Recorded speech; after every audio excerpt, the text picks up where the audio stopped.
داستان گو میں ہمارا آج کا موضوع ہے تنویر ملک کا کالم آمدن میں کمی۔ اگر حالات یہی رہے تو لگتا ہے میرے جیسے متوسط طبقے کے افراد سڑک پر آ جائیں گے۔ ایک سال میں میری ماہانہ آمدن 3 لاکھ روپے سے کم ہو کر 1 لاکھ سے نیچے آ گئی ہے۔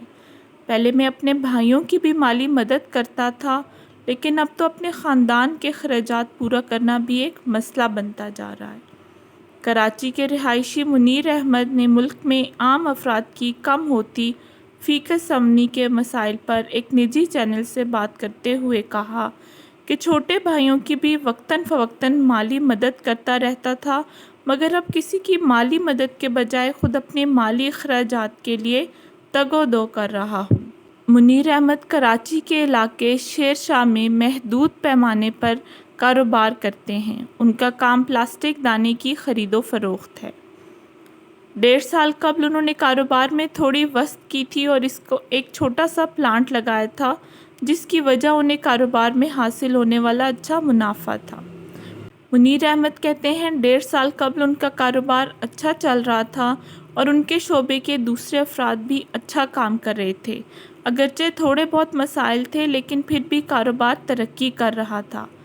آمدن بھی 3-3.5 لاکھ روپے ہو جاتی تھی، جس سے گھریلو اخراجات پورے ہونے کے ساتھ ساتھ بچت بھی ہو جاتی تھی۔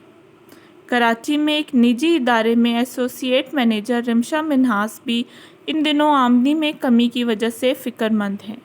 ان کی تنخواہ 1 سال پہلے 70,000 روپے تھی۔ انہوں نے ملازمت میں کچھ وقفہ لیا اور جب دوبارہ ملازمت شروع کی تو ان کی تنخواہ 50,000 روپے مقرر ہوئی۔ رمشا کے مطابق ملک میں اس وقت مہنگائی کی بلند شرح ہے، جس کی وجہ سے 1 سال پہلے والی تنخواہ بھی بہت کم لگتی ہے، اور جب تنخواہ ہی کم ہو جائے تو پھر مالی اخراجات کو پورا کرنا کسی پہاڑ کو سر کرنے سے کم نہیں۔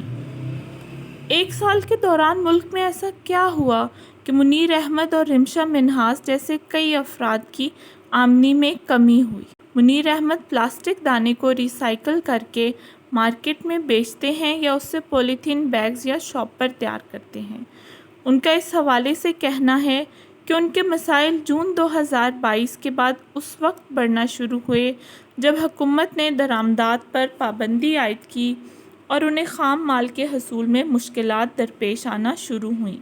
وہ کہتے ہیں کہ گزشتہ برس جون میں پلاسٹک دانے کا حصول کا جو مسئلہ شروع ہوا تھا آج تک جاری ہے، اور اب مارکیٹ میں سپلائی کرنے والی فیکٹریوں سے بھی پلاسٹک دانے کا خام مال ملنا کم ہو گیا ہے، اور خام مال کی فراہمی میں کمی نے اس کی قیمت بھی بڑھا دی ہے۔ سپلائر سے جب اس بارے میں بات کی گئی تو انہوں نے کہا کہ درآمدات پر پابندی ہے اور اب خام مال آ نہیں رہا یا پھر بہت کم مقدار میں سپلائی ہو رہا ہے، اور رسد و طلب نے قیمت پر فرق ڈالا ہے۔ دوسری جانب 1 سال میں بجلی کی قیمت میں بے پناہ اضافے نے بھی منیر کی مالی آمدن کو متاثر کیا۔ وہ بتاتے ہیں کہ گزشتہ سال ایک بجلی کے یونٹ کی قیمت 18 سے 22 روپے تھی، وہ اب 50 روپے سے اوپر چلا گیا ہے۔ پہلے جو بجلی کا بل 1 سے 1.5 لاکھ روپے تھا، وہ اس وقت ماہانہ بنیاد پر 6 لاکھ تک پہنچ گیا ہے، جبکہ دوسری طرف کاروبار کم ہو گیا ہے۔ وہ کہتے ہیں کہ اس صورت میں آمدن 3 لاکھ سے کم ہوتے ہوتے اب 1 لاکھ سے بھی نیچے آ گئی ہے۔ رمشا، جنہوں نے اعلیٰ تعلیم کے حصول کے لیے اپنی پہلی ملازمت سے چند ماہ کا وقفہ لیا تھا، انہیں دوبارہ نوکری ملنے پر کم تنخواہ پر کام کرنا پڑا۔ وہ کہتی ہیں کہ اس دوران مہنگائی کی وجہ سے چیزوں کی قیمتیں بہت زیادہ بڑھ گئی ہیں۔ وہ کہتی ہیں کہ میرے گھر سے دفتر آنے جانے کا خرچہ ہی 3 گنا بڑھ گیا ہے، جبکہ تنخواہ پہلے سے بھی کم ہے۔ منیر احمد اور رمشا منہاس اپنی کم ہوتی آمدن سے ایک جانب فکر مند ہیں تو دوسری جانب وہ اس کی وجہ سے کچھ چیزوں پر سمجھوتا کرنے پر بھی پریشان ہیں۔ منیر احمد نے بتایا کہ اب ان کے لیے روزمرہ کے مالی اخراجات پورا کرنا بھی مشکل ہوتا جا رہا ہے، تو زندگی میں جو تھوڑی بہت تفریح تھی وہ بھی ختم ہو گئی ہے۔ انہوں نے کہا کہ پہلے بچوں اور دوستوں کے ساتھ کسی ریستوران میں کھانا کھا لیتے تھے، لیکن اب اسے ختم کر دیا ہے۔ بھائیوں کی مالی مدد بھی بالکل بند کر دی ہے۔ انہوں نے کہا کہ کم ہوتی آمدن کی وجہ سے اب وہ دائیں بائیں ہاتھ مار رہے ہیں کہ کسی دوسرے شعبے میں کچھ کام کر کے تھوڑی بہت آمدنی بڑھائیں، لیکن فی الحال اس میں بھی کوئی خاطر خواہ کامیابی نہیں مل رہی، کیونکہ خراب ملکی معیشت کے باعث ہر شعبہ مندی کا شکار ہے۔ منیر احمد اور رمشا منہاس کاروباری اور ملازمت پیشہ طبقات سے تعلق رکھنے والے ایسے افراد ہیں جو ایک سال کے دوران اپنی آمدن میں کمی اور اس کی وجہ سے بڑھتی ہوئی مالی مشکلات کے بارے میں شکایت کرتے ہیں۔ دونوں نے اپنی آمدن میں کمی کی نشاندہی کی ہے، جس کی تصدیق حکومت کی جانب سے جاری کردہ حالیہ اعداد و شمار سے ہوتی ہے۔ حکومت کی نیشنل اکاؤنٹس کمیٹی کی جانب سے جاری کردہ اعداد و شمار کے مطابق موجودہ مالی سال میں پاکستانی شہریوں کی فی کس آمدنی $1766 سے $1565 تک گر گئی ہے۔ ایک سال میں ملک میں فی کس آمدنی میں تقریباً $200 کا فرق آیا ہے۔ پاکستانی شہریوں کی فی کس آمدنی میں کم ہونے کی اعداد و شمار کے بارے میں معاشی امور کے صحافی شہبار رانا نے ایک نجی چینل کو بتایا کہ دنیا میں کسی ملک کی فی کس آمدنی کو جانچنے کا یہی طریقہ ہے۔